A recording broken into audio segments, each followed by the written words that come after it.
did so last weekend, he was able to be on the news. Fox's Good Day Utah with Big Buddha, if you've ever heard of him. He was on the news and got to recite some poetry, so I'm going to have him recite a poem for you today. You ready for that? Good morning. This is a poem I wrote. Poem that triggered.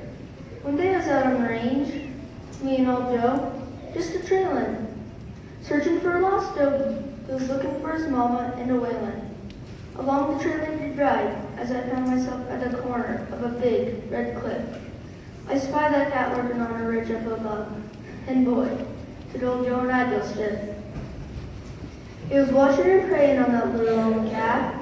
I pulled out my gun, cocked it, and started to pull the trigger back. It was meant to be a warning shot. My aim was straight and true, but my .45 pistol jerked to the left, and that bullet bounced off the cliff and flew. It ricocheted off that big red cliff. The rocks split and chunks of flying by. A piece hit that line and knot, another piece lodged in my thigh. I was hit. I was wounded in a real pinch. I took off my belt, strapped it on my wound, and pulled. I needed a cinch.